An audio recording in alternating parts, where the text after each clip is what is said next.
Hey, welcome to Your Anime Senpais. I'm Richard. And I'm John. And today we're doing the weekly anime review for the week ending of October 6th.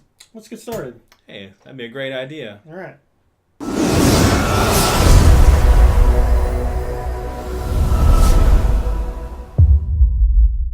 All right, so before we begin, I just want to give a shout out to one of our subscribers, Rob Carter. He donated some lights to us, so we should hopefully look a lot better than our previous videos. Well, maybe not the face. Well, yeah, you know. We're illuminated. Right. Maybe not me, you know. But thank you again, Rob. We will have a link to his YouTube channel in our description. So, in any case, let's go ahead and get started. John, do you want to start us off? Some One Piece? Yeah. Let's start off this week with One Piece review of episode 855. And basically we're going to start off with the pretty drawn out, pretty epic fight of Luffy versus Katakuri. It's still going on. It's probably going to continue going on. I don't know, 10, 20, 30 more episodes. Who knows? It's One Piece. It is one of the biggest fights for this arc. But it is kind of getting to a climax, a high point right now, because as it's kind of progressed, at this point, Luffy's made Katakuri so mad, and he can't use his haki to kind of judge where he's going to be in the future, because that's his ability. He can kind of look ahead and see what's coming, so he can pretty much dodge any attack, get any kind of foe he wants to in any kind of position and attack him. So he can't really do this with Luffy, because Luffy's Devil Fruit is kind of making it hard for him. So it's been a pretty interesting fight, how he can't judge where he's going to be. Also, it's gotten to that point where he's awakened his Devil Fruit. So he's actually taken his Devil Fruit and affected the area of the world around them. So he's turned it all into mochi and pretty much just trapped Luffy. It was looking pretty grim for him, so he decided to try Gear 4. And unlike everyone else, Katakuri saw it coming, and he just shut him down right there. So Luffy didn't even have a chance for it. And Katakuri, this is kind of the end of the episode, but he kind of goes off into his merienda, which we'll find out what that is in the next episode.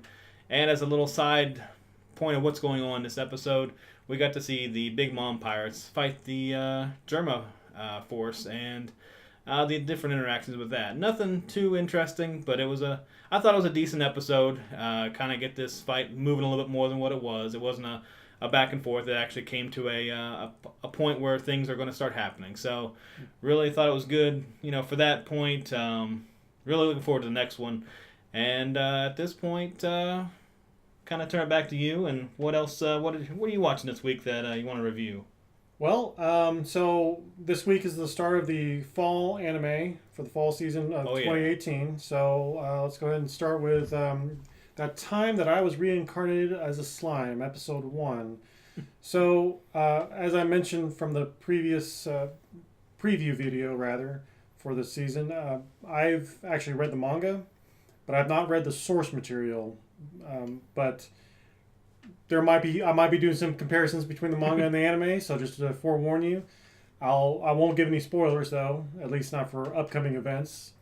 So first of all, I have to say I really was kind of surprised how the anime started off with. We saw a young girl and her mom running away from a town that was burning up, set on fire.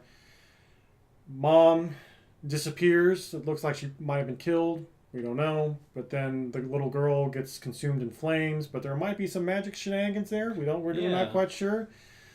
But the manga didn't quite start off out kind of that way, so I was a little surprised because that character is going to be somewhat significant later on. But we didn't actually get introduced to her quite so early. So that's cool. That was a little different. But so from there we see our main character, the salaryman.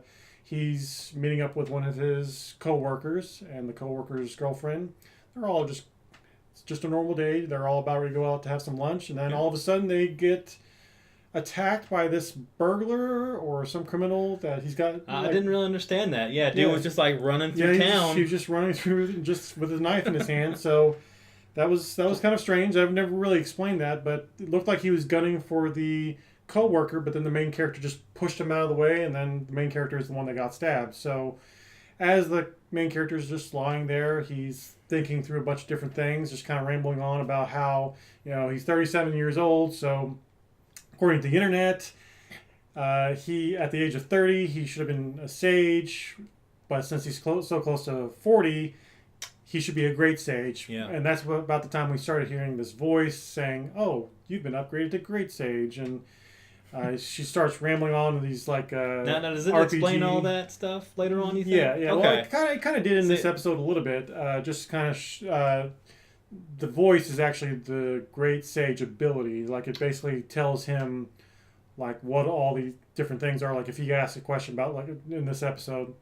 Well, I'm getting ahead of myself. So he's laying there. He's just rambling on about how he wishes he wouldn't have to worry about feeling hot or cold anymore, and then it gives him another stat ability. And so eventually, he dies, and you see him getting transported to the other world, which I have to say, the animation for all of that was actually really nice. Visuals really popped out at me, so I really appreciate that.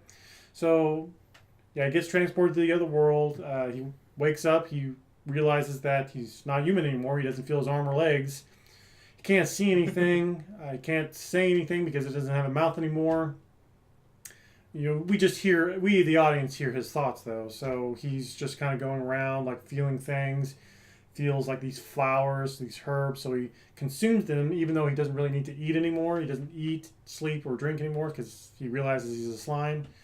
So he eats these flowers, and then the Great Sage ability tells him, like, oh, these flowers are good for healing. So that's pretty much what the Great Sage ability does. It just, like, he asks it a question, and basically tells him, like, oh, okay, this is what you can do, this is what you can't do, so on and so forth. So, anyways, he just kind of wanders aimlessly around for who knows how long, until he encounters this other being. So, and this is where kind of one of my gripes comes in for this episode. Probably my only gripe, really. In the anime, we, the audience, see this, the figure is a dragon, whereas in the manga, we see this figure as like a humanoid type thing. So, in the anime, the main character, the slime, he calls this figure Baldy because that's what he perceives. And so that's why that joke came in there. So, but when the dragon eventually shows him how to see things around him, how to talk with his mouth, he realizes that it's a dragon. He kind of freaks out. He's like, So, I kind of wish that they had just shown the humanoid figure first, because that way we, the audience, would have been like, oh, this is just a humanoid, pretty much probably just another human. And then when the big reveal happened, then we could have seen this as a dragon. We would have been equally as shocked as the slime. So, but it is what it is. But to kind of wrap it all up, they become friends. The dragon is apparently a tsundere, which was pretty funny. It was pretty funny. But they become friends, and that kind of pretty much ends that episode. I'm very, very excited to see the next episode. Very excited to see the rest of the season, honestly, because there's going to be some more characters to get introduced that I cannot wait to see. But we'll hold off on that for now. No spoilers in the comments, please, for anyone that's read the manga like me or read the source material. So I'm going to go ahead and just pass it back on to you, John. What else do you got? That's cool. So the next one I watched, just for kind of a change of pace, I did watch Zombieland Saga. And I do have to say, it was a great change of pace. I enjoyed it so much. It started, I didn't know what to expect. I didn't read any reviews for what in the world it was. So I went into it totally blind. So starting off, this little teen girl, I didn't look up their names. I don't have them written down.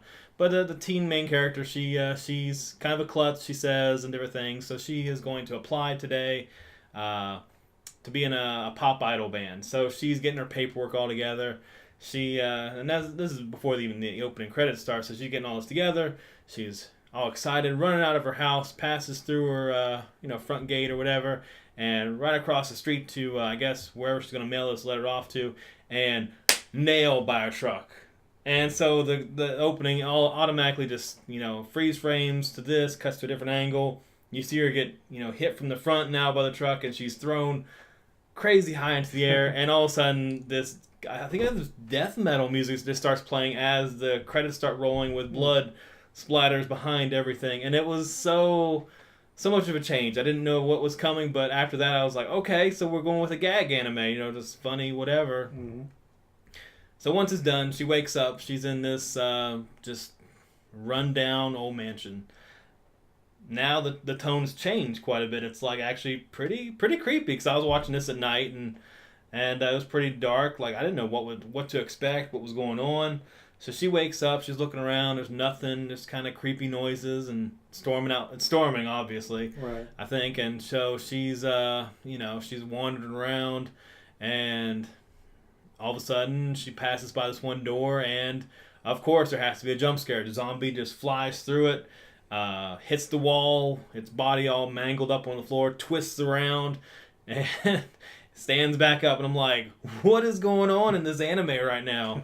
So the zombie just slowly lurches toward the main character, and she freaks out, runs around. Then it turns back into the comedy where it's just basically the zombie chasing her. She's freaking out, going through different doors, and then she runs. Obviously, worst case scenario, she runs into a room just full of zombies, zombie girls. They're all girls, so they all pop up, and of course she gets more freaked out. Finally finds a way out of the mansion, runs out into the street.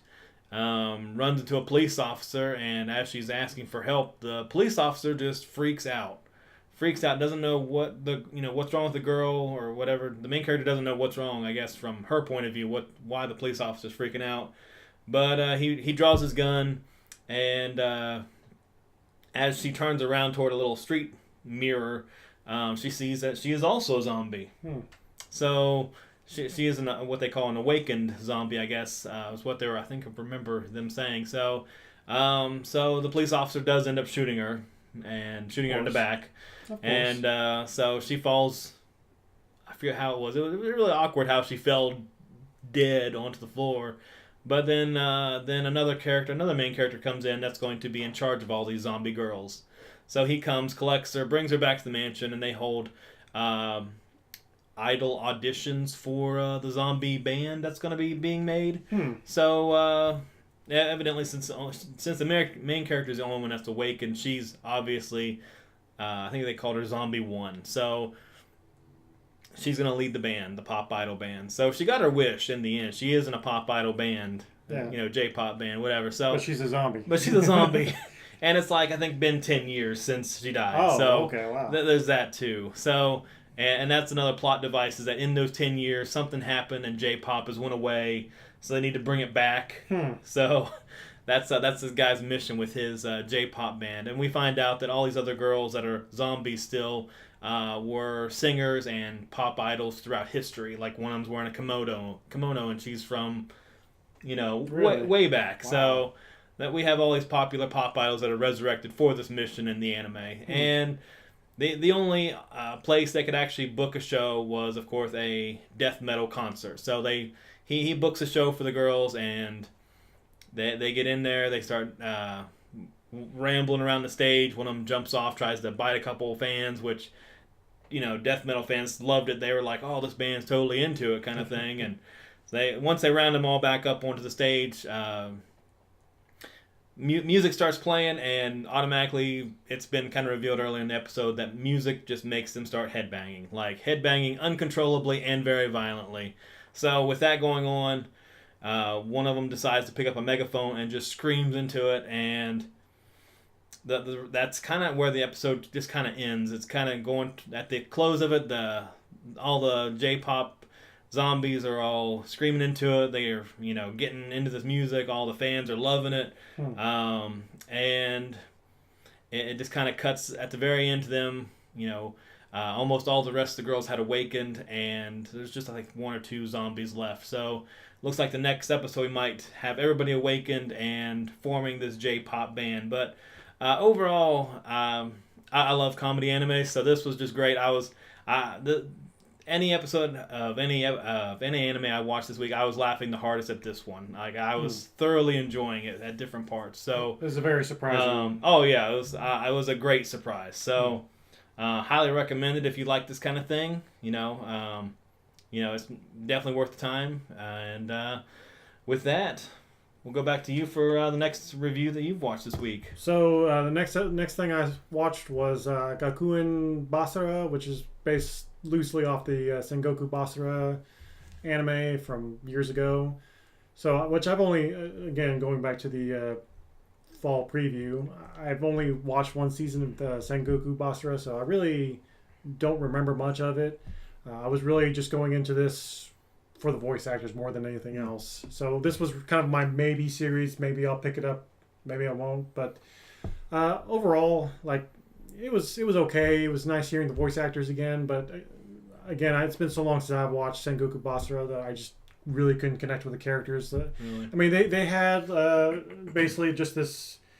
Well, first starts off with like sort of this election for the student council president, but they didn't really get into that. So is it present day? Yes, it's modern day school. Yeah, So I was thinking they were older seasons took place in the past. Yes, the Sengoku Basara took place back during the Warring States era, but this particular one, kind of like with Attack on Titan, they had the Attack on Titan show, but then they had the school Attack on Titan. Okay. So kind of like that. Sorry. Okay. But in any case, yeah, they had these started off with like the elections for the student council president, but they didn't really dive into that too much. It was just like a very little bit of the first episode or first bit of the episode, and then they had the opening credits, and then it jumps into the meat and potatoes of the story, which is like they had Yukimura and Date Musamune. Their two groups were fighting over the athletics field. One was the soccer team, the other one was baseball team. The field can only have one or the other. So they want to do some fisticuffs, try to fight and see who should get the field. But then somebody's like, oh, well, since you're the soccer team, you're the baseball team, why not just play kickball, because it's kind of the hybrid of the two, which was actually a really clever idea. I was like, wow, that's a pretty smart idea. Well, the thing is, though, as per Sengoku Basara and this type of series, almost all the main characters are overpowered, so things get kind of ridiculous. And is it an overpowered game of kickball? Essentially, yeah. It's just get kind of... I'm going to watch this now. It's kind of weird, but it all boils down to the very last part. No, it's pretty much a scoreless game. So it boils down to Date Musamune as the pitcher and Yukimura as the hitter or the kicker. Mm-hmm. And so Yukimura is like, okay, look, if you can strike me out, you guys have the field. But if I can get a home run, we have the field. So they agree. And, strike one, strike two, because Date Musamune somehow managed to make the ball invisible for like a couple seconds, which threw off Yukimura. But then Yukimura was able to awaken his third eye or sixth sense or whatever and saw the ball, and he kicks the ball right into the principal's office, who the principal was is Oda Nobunaga, which is the character I was wanting to see anyway, so that was kind of nice.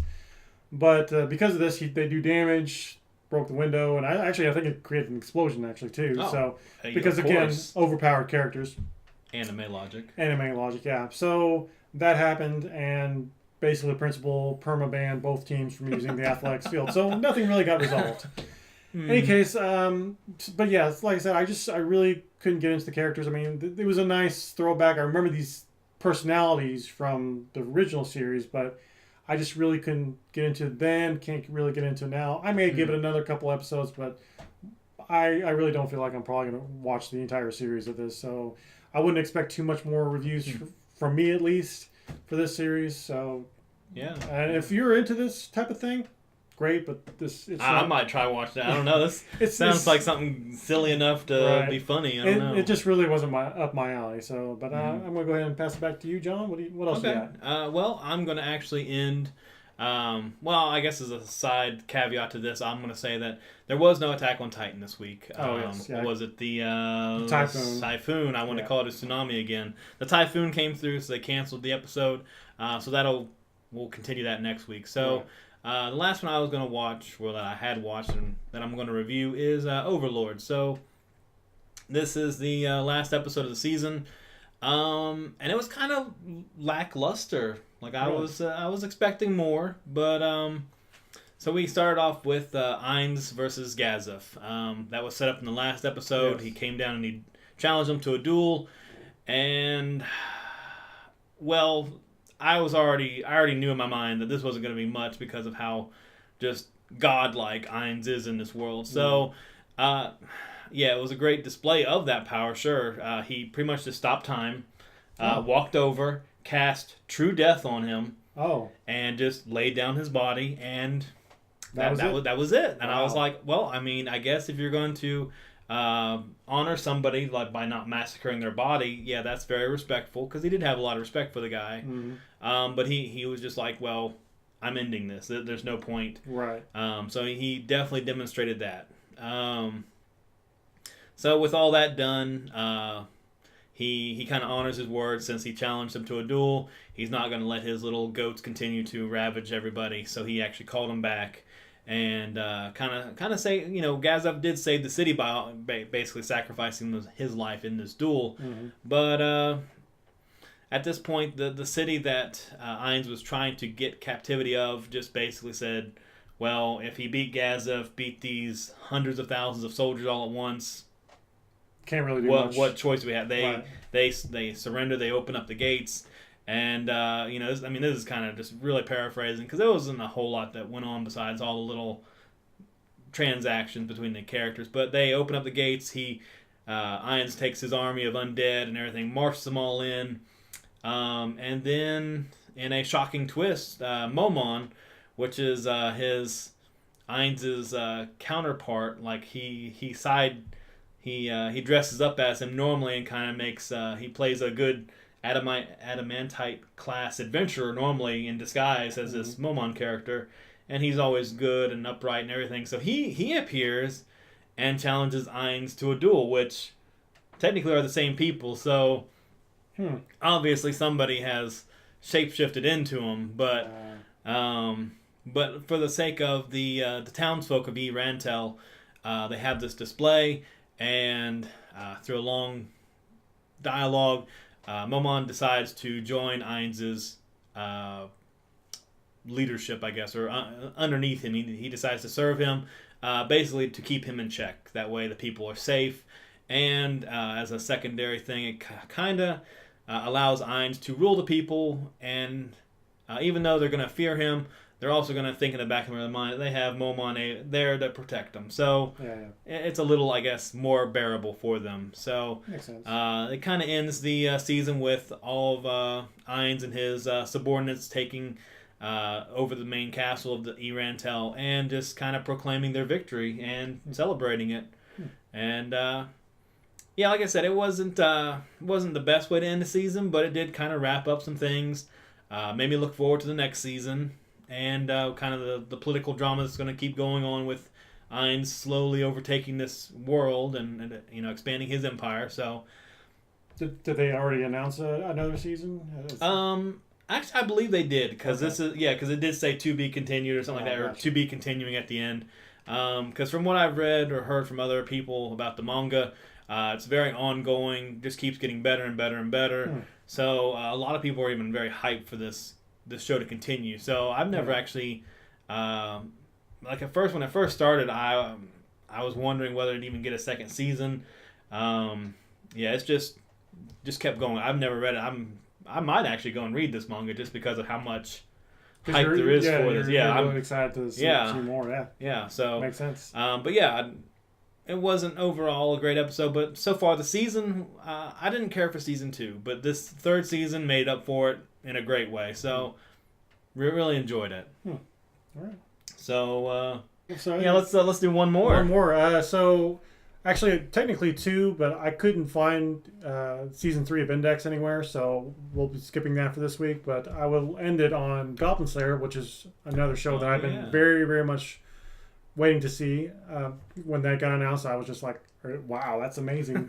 So, and again, if you remember from the preview episode for this season, I did mention that the manga was definitely very violent, very mature themed, and I wasn't sure if that was going to carry over to the anime, but it pretty much did. Yeah, it was not quite to the same degree as the manga, but it's still very much implied the adult themes there. The violence is definitely there for sure. Absolutely. Like, actually, maybe even that might have been toned down just a little bit, but it was still it was still definitely there. So it's definitely mature. And again, like I said in the preview video, you may want to watch this first before thinking about letting your kids watch it. So just kind of FYI. But I'm not going to go too much into detail. I'll just say that I really liked how it started with the novice group just going off to kill off goblins. They think, oh, goblins, they're... Psh. I think the fighter was actually just like, yeah, I killed a couple of those guys before back when I was on the farm or whatever. So it was just, yeah, no big deal. So, but come to find out, they are so wrong because they completely underestimate the goblins. They think that the goblins are stupid, which they are, but they're not that stupid. They are clever at times as well. And but their group pretty much gets decimated except for the priestess, who is one of the main characters. And she gets saved by the Goblin Slayer, and she basically watches him decimate the goblins. Like he's seemingly OP, but it's really not because of his power per se. He's not like Irons from Overlord or something like that, where he's just got these fantastic powers. He just has experience, and he knows how to deal with this one particular species very, very well. He knows his craft. So yeah, she basically just watches him just decimate these guys, and she even helps out a little bit, which is pretty cool. But she just observes him, like how he does things, like how practical he is. You know, he uses his sword on a couple goblins, but then the sword becomes just too wet, too bloody that he can't use it anymore. So he switches off to another sword or picks up a different weapon that the goblins were using. So he's very practical about how he handles things. And she sees this. She's very impressed by this, and she, at the very end of the episode, decides to join him. So, but again, like I really love this series. It's at least what I've read so far. I don't know if it's got a light novel or anything like that, but I definitely read the manga from what's been released so far, and it's really good series. And there are other characters that could come into play too. And I much like the Slime anime, I'm very much looking forward to more episodes and seeing what happens for the rest of this season. So, in any case, that's all I have. John, anything else? Next week we'll probably pick up Sword Art Online, at least for me. Since you haven't really watched any of them previously, I don't know if you're gonna maybe give it a shot or not. I don't know. It's actually normally it's separate stories each time, but it might actually be a continuation for once. Okay. But definitely look forward to all of our reviews. Like and subscribe. Yeah, like, subscribe. Comment down below. Let us know what you thought. Let us know if you watched these, if you felt the same way about them, what additional thoughts you might have had.